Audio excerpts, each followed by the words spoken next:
Hey, what's up YouTube? I want to talk about relationships today. I've had lots of clients recently come to me, usually in pain, and there's something going wrong in a relationship. So, for instance, I had a client recently who came to me.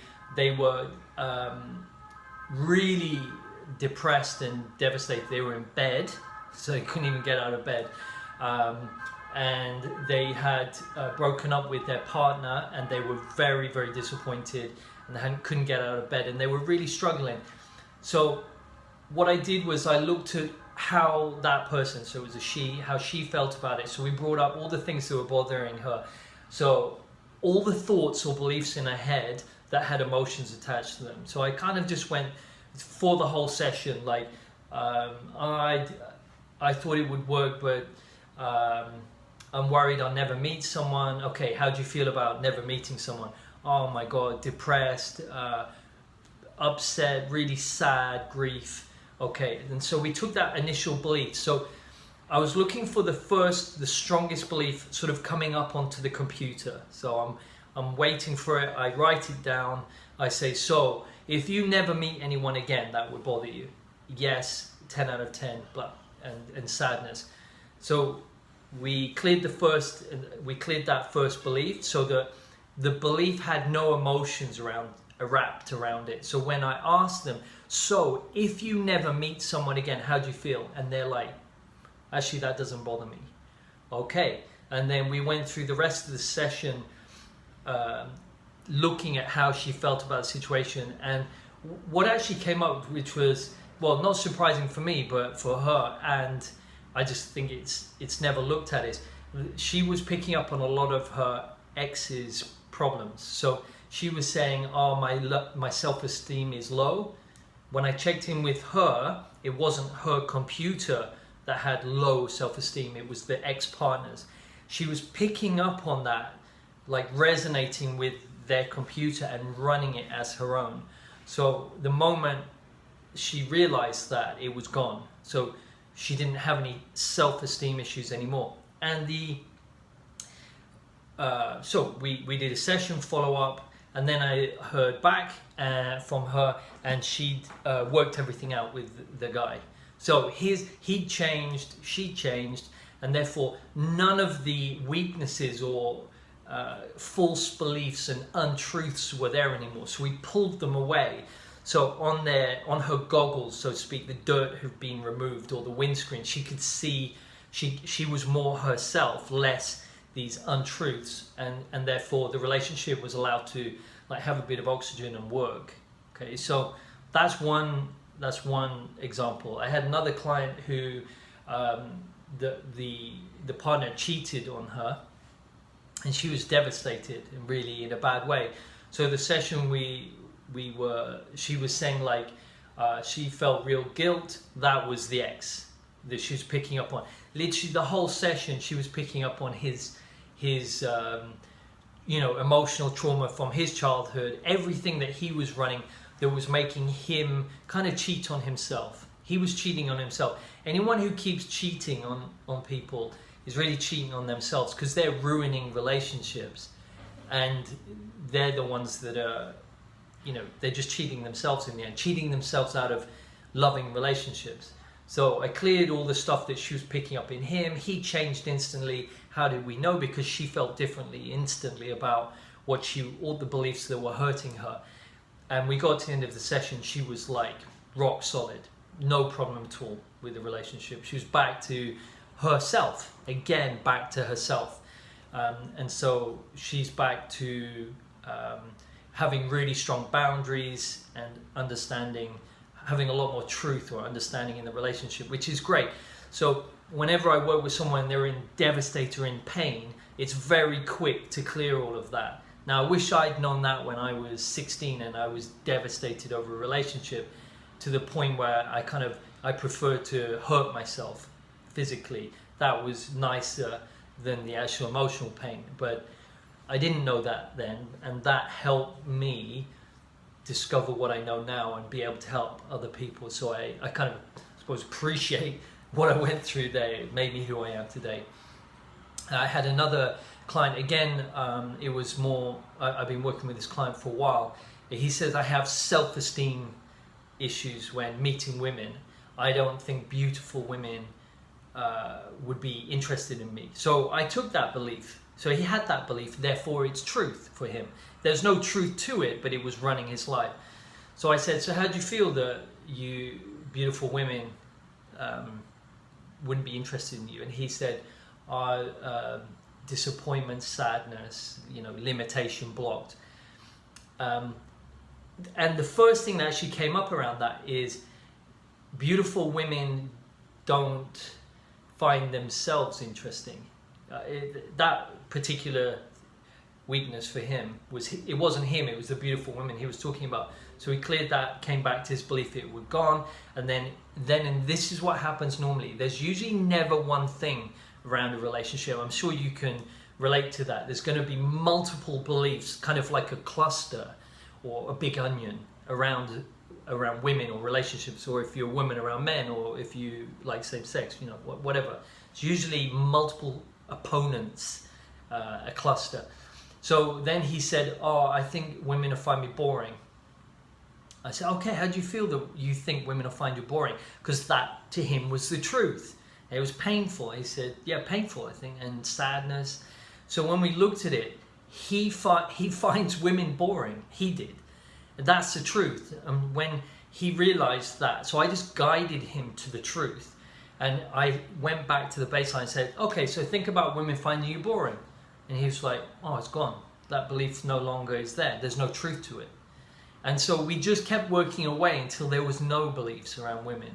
And now he was who he was. He'd come back to himself, and that is the flame that attracts the moths. Yeah. So, and it's the same for women. Women who come back to themselves, who are very strong with themselves, are very attractive. And the more you clear yourself, let's say you're working on your own internal garden. It's an analogy I like to use. When your garden's really well kept and you really love your own company, your own garden, and you love being in your own garden, then you attract someone similar. So I also had a client who works less on himself and is more mentally caught up with things. And he talked to me about a girl, someone he'd broken up with, and he wanted to get her back. And he was saying, look, I don't want to be a beta male. So I'm going to do this, use these techniques to get her back outside of him. So I said, okay, so if she thinks you're a beta male, would that bother you? Oh my God, 10 out of 10, it would devastate me. There's the problem. It's not, he has the wound inside of him. He has the problem inside of him. It's not doing techniques.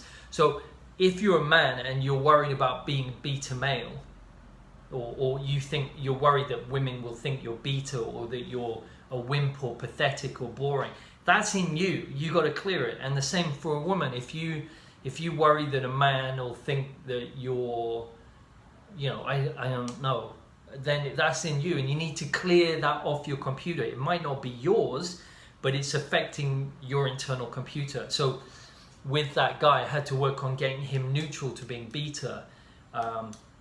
However, some clients then, they're so caught in their mind that they go looking for techniques and things. Well, that doesn't work long term. You might be able to catch someone short term, but you're going to get those techniques played back at you. All the things that, as Bob Marley said, you can run but you can't hide. You can come up with techniques to hide. But to run away from things. But at the end of the day, you will always need to clear them from yourselves.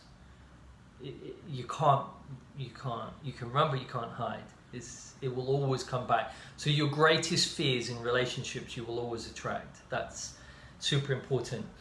And also in terms of relationships, there's a relationship to yourself, there's a relationship to others, and others relating to you. That's a triad effect for relationships. Oftentimes people's relationships to themselves are the biggest weakness. So you need to relate strongly to yourself.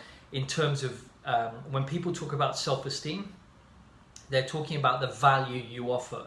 So if you perceive yourself as having low value, that people wouldn't value you, or you have nothing of value to offer, you need to work on that, because there's no truth to it. It's just beliefs that have probably been passed down through the generations that are playing from your parents, and they're playing through you, their programs.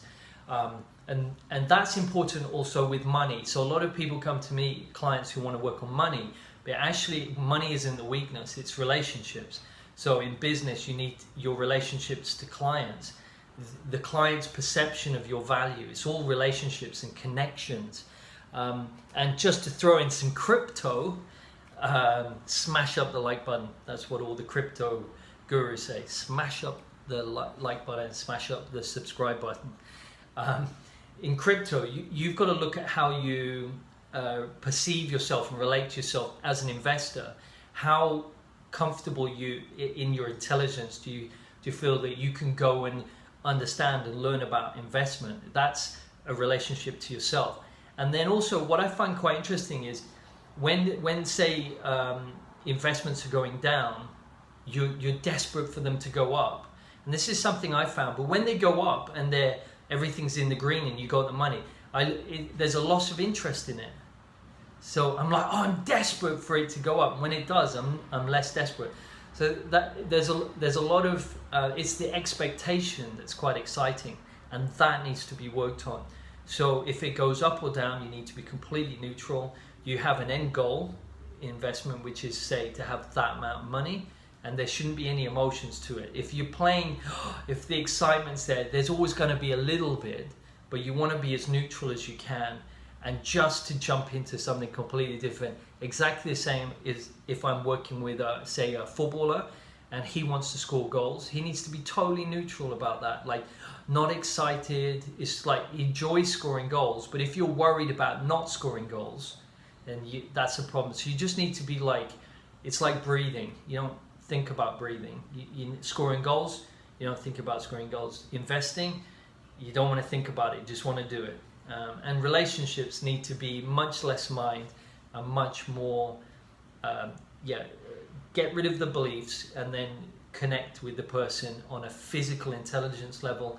That's where the telepathy or the non-verbal communication happens, and you pick up a lot on someone in their physical body.